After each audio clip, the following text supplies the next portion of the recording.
Hello everyone, I'm here with my next video on the poem The Trees by Adrienne Rich. This is for class 10. In this video, I am covering the summary of the poem, question and answers, all that can be formed in this chapter, and the poetic devices that enhance the beauty of the poem. In this picture, we can see the plants that we plant at home have grown so big, and it seems that they are touching the windows and they want to move out into the forest. They want freedom and liberation. They all want to go out. Let us now go through the summary. The poet talks about trees symbolically. They refer to women who have been healed and are ready to move out of their houses to fulfill their primary purpose, and that is to renew the forest of mankind. As women have remained indoors, the forest has become empty. The birds and the insects rendered shelterless. The sun's rays do not have tree trunks and leaves to fall upon and thus reach the earth. The poet says that the forest will be full of trees the next morning. The roots of the trees are working hard to separate from the floor of veranda where they have remained fixed. The leaves and the branches are moving towards the glass windows. They are desperate to move out, just like a newly discharged patient who has not recovered completely moves to the exit door of the hospital in a hurry. The poet is sitting in her house with the doors of the veranda open. She is writing letters but does not mention this movement of the trees. It is night time. The sky is clear and the bright moon is visible. She can smell the leaves and the lichen which seem to be calling out desperately. She hears the glass of the window pane breaking. The trees are moving out and the fast blowing wind embraces them. As the trees have reached the forest, the tall and the strong oak tree overshadows the moon, and it seems that the moon has been broken into several pieces. Now this poem is symbolic. Trees are symbolic of the woman. It is not mentioned here in the poem, but the poet has used it symbolically. Adrienne Rich was a feminist who always spoke about women and her rights. She even talked about the plight of women when she was alive. Here is a picture of Adrienne Rich. The poet says, the poet makes an impassioned plea to mankind to free trees from the captivity of the indoor life. Let them be where the night is full of freshness and the moon is captivatingly beautiful. The smell of leaves and lichens reaches those indoors like a voice coming from far away. Let us now start with the question and answers. Question 1. Where are the trees in the poem? What do their roots, their leaves and the twigs do?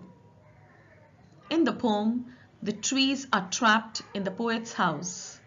Their roots work all night to disengage themselves from the cracks in the veranda floor. The leaves try very hard to move towards the glass and put a lot of pressure on it so that it breaks, while the small twigs get stiff with exertion.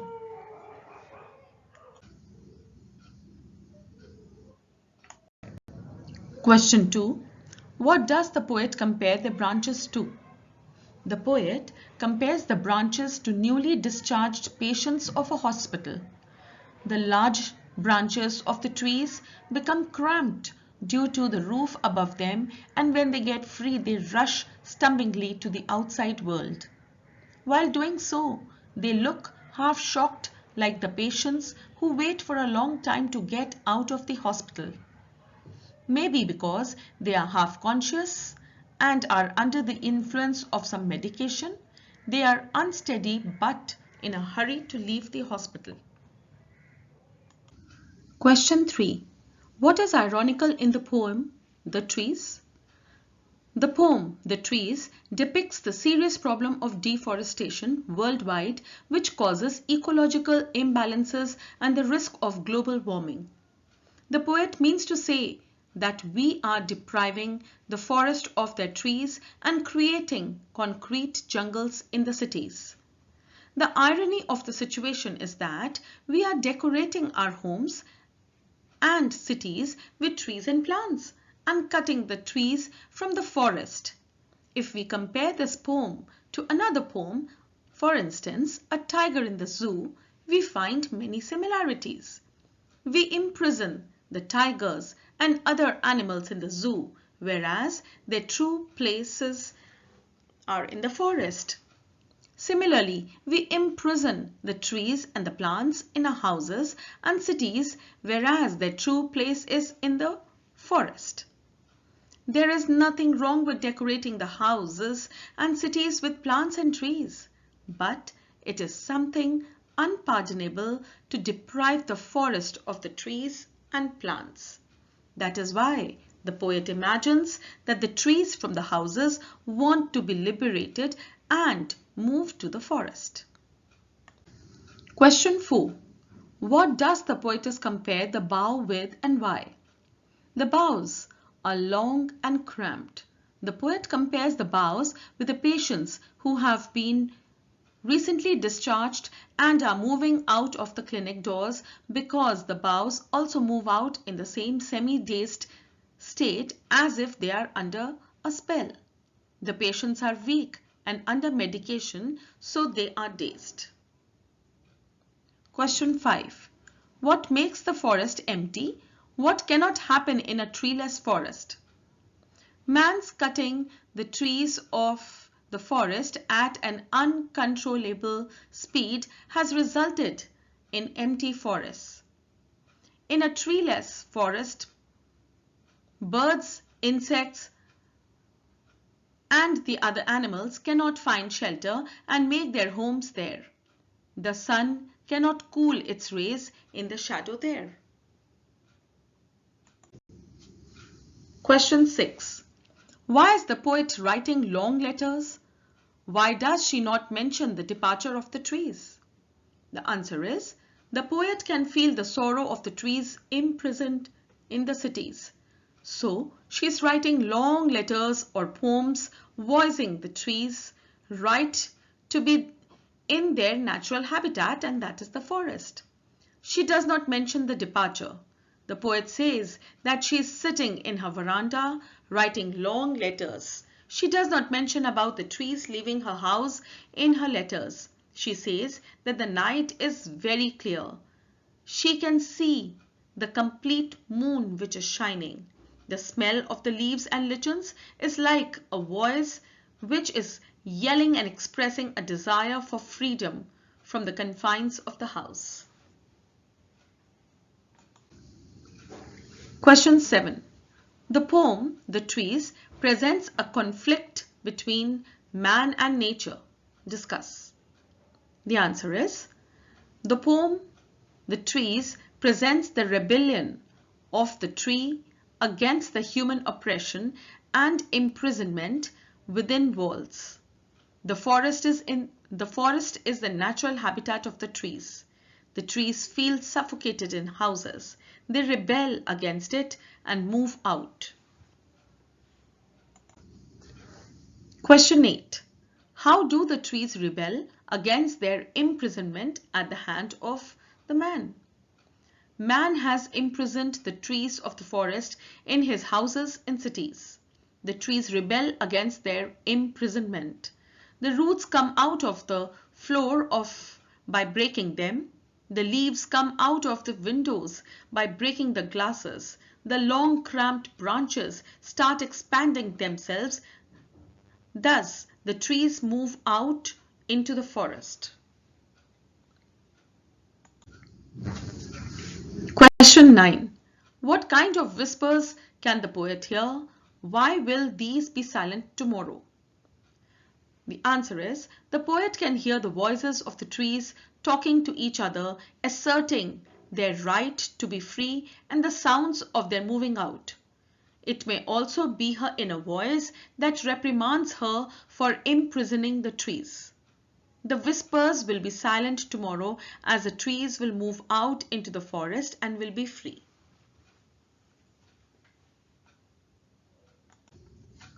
Question 10. What makes the forest empty? What cannot happen in a treeless forest?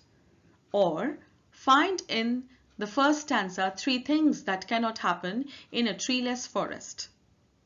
Man's cutting the trees of the forest at an uncontrollable speed and has resulted in empty forests. In a treeless forest, birds and insects cannot find shelter and make their homes there. The sun cannot cool its rays in the shadow there. No shadows will form.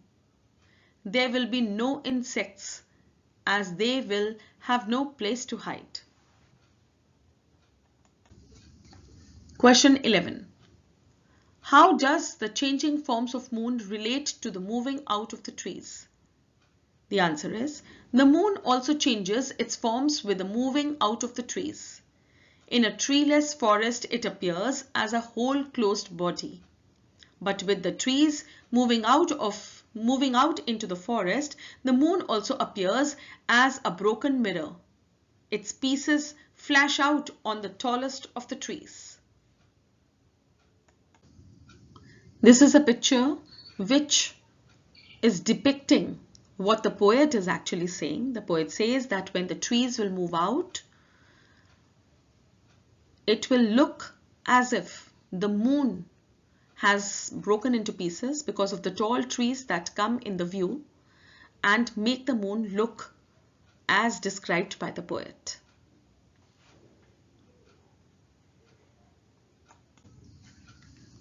Question 12. Describe the symbolism in the poem The Trees. The poet uses trees as a metaphor for woman. The woman feels suffocated and sad under the oppression and dependence. They yearn for their freedom and independence. They rebel against the oppression, slavery, and exploitation to be free and be on their own.